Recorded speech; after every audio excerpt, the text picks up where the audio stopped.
सबसे पहला नवरात्रे का व्रत, नवरात्रे की उपासना सबसे पहले किसने करी थी? भगवान राम ने। अश्विन के नवरात्रे में भगवान राम ने 9 दिन तक कलश की स्थापना कर लंकाधिपति रावण को मारने के लिए मां जगत जननी की आराधना की। भगवान राम ने मां जगत जननी की आराधना, मां जगदम्बा की आराधना।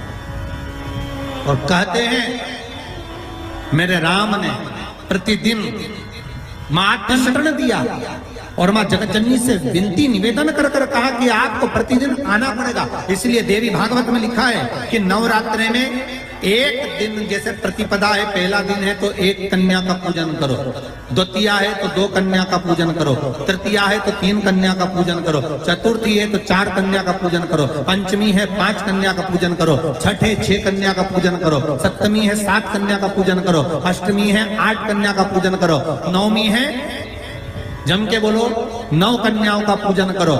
और अगर इस तरह से आप पूजन नहीं कर सकते नवरात्रि में तो 9 कन्याओं का पूजन एक साथ या तो अष्टमी के दिन या नवमी के दिन कर दो, या मध्य में बीच में भी आप कर सकते हो एक साथ। पर अगर आपकी कोई कामना है, आपकी कोई इच्छा है, मालूम पड़े, जैसे कई लोग कहते हैं कि हमारी इच्छा है, हमारी वो मकान नहीं बिक रहा, या हमारी वो जमीन नहीं खरीदी जा रही, या हमारी कोई कंपनी नहीं डल रही, या हमारे काम में ये अड़चन आ रही है, तो नवरात्रे में 4 नवरात्रे में से किसी भी नवरात्रे में आप नियम बना लो कि एक कलश की स्थापना कर कर एक दिन में 1 कन्या का पूजन कर कर उसको भोजन कराना, लाल वस्त्र देना, लाल चुनरी देना।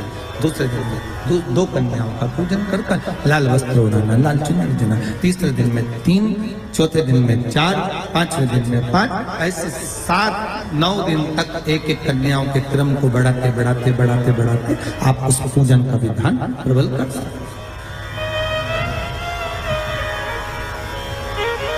आज किसी का फोन था सुबह, तो कोई कह रहे थे कि हमें गुरुजी से बात कराओ, तो समीर जी ने बताया कि फोन आया था और वो बोल रहे थे कि हमें नवरात्रि में अगर मान लो कोई साधना करना हो तो कौन सी साधना करना चाहिए, हम किसकी आराधना करें, हम 9 दिन तक किसकी साधना करें। तो अगर बन सके तो देवी भागवत में सबसे सुंदर साधना यही है कि हम एक दिन में 1 कन्या के चरण धोकर पूजन कर कर उस कन्या को भोजन कराकर उसका स्मरण करें रहें। तब आप किसी कन्या को 1 दिन में 1, 2 दिन में 2, 3 दिन में 3, 4 दिन में 4, 5 दिन में 5, ऐसे नवरात्रि 4 बार जो नवरात्रि आती, किसी भी नवरात्रि में आप स्मरण करें, उसका फल मिलेगा। और आप लोगों को तो आज बहुत बहुत भगवान ने कृपा करी है, जो आप पहले दिन ही कलश स्थापना होती है और पहले दिन ही आपको ये ज्ञान हो जाए कि बच्चे पूछें कि कलश क्यों रखा जाता है, कलश के ऊपर आम के पत्ते क्यों लगाए जाते हैं, कलश के ऊपर नारियल क्यों रखा जाता है, कलश के ऊपर 9 बार मोली क्यों बांधी जाती है, मोली मतलब लच्छा नाड़ा 9 बार क्यों लपेटा जाता है नारियल के ऊपर, कलश के ऊपर जब रखते हैं।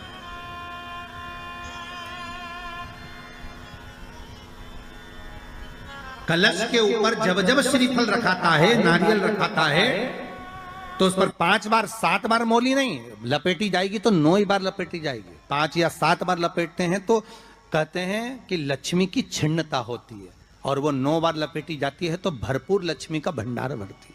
क्यों क्यों कहते हैं उसे?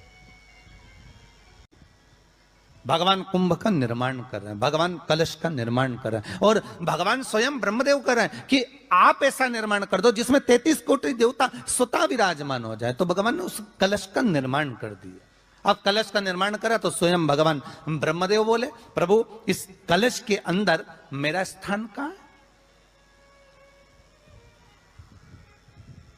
मेरा स्थान कहां है?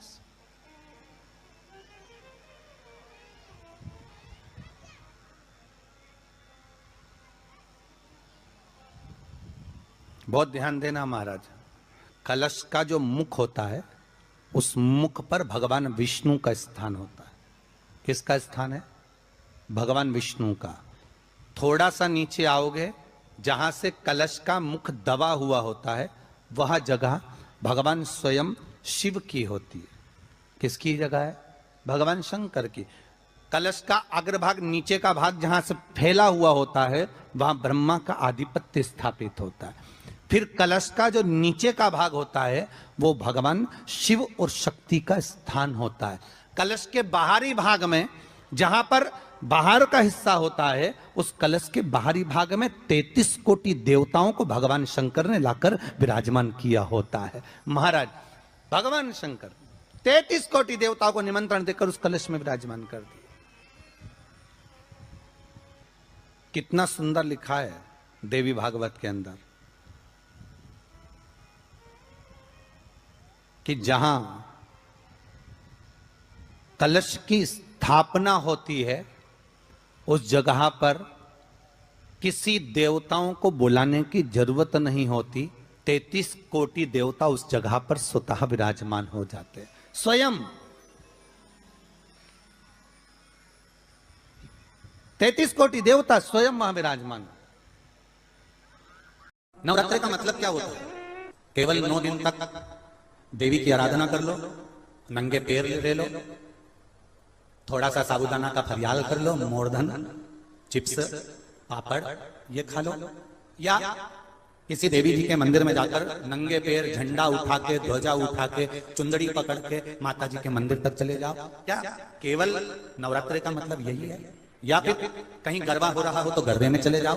क्या नवरात्रि का मतलब केवल यही है?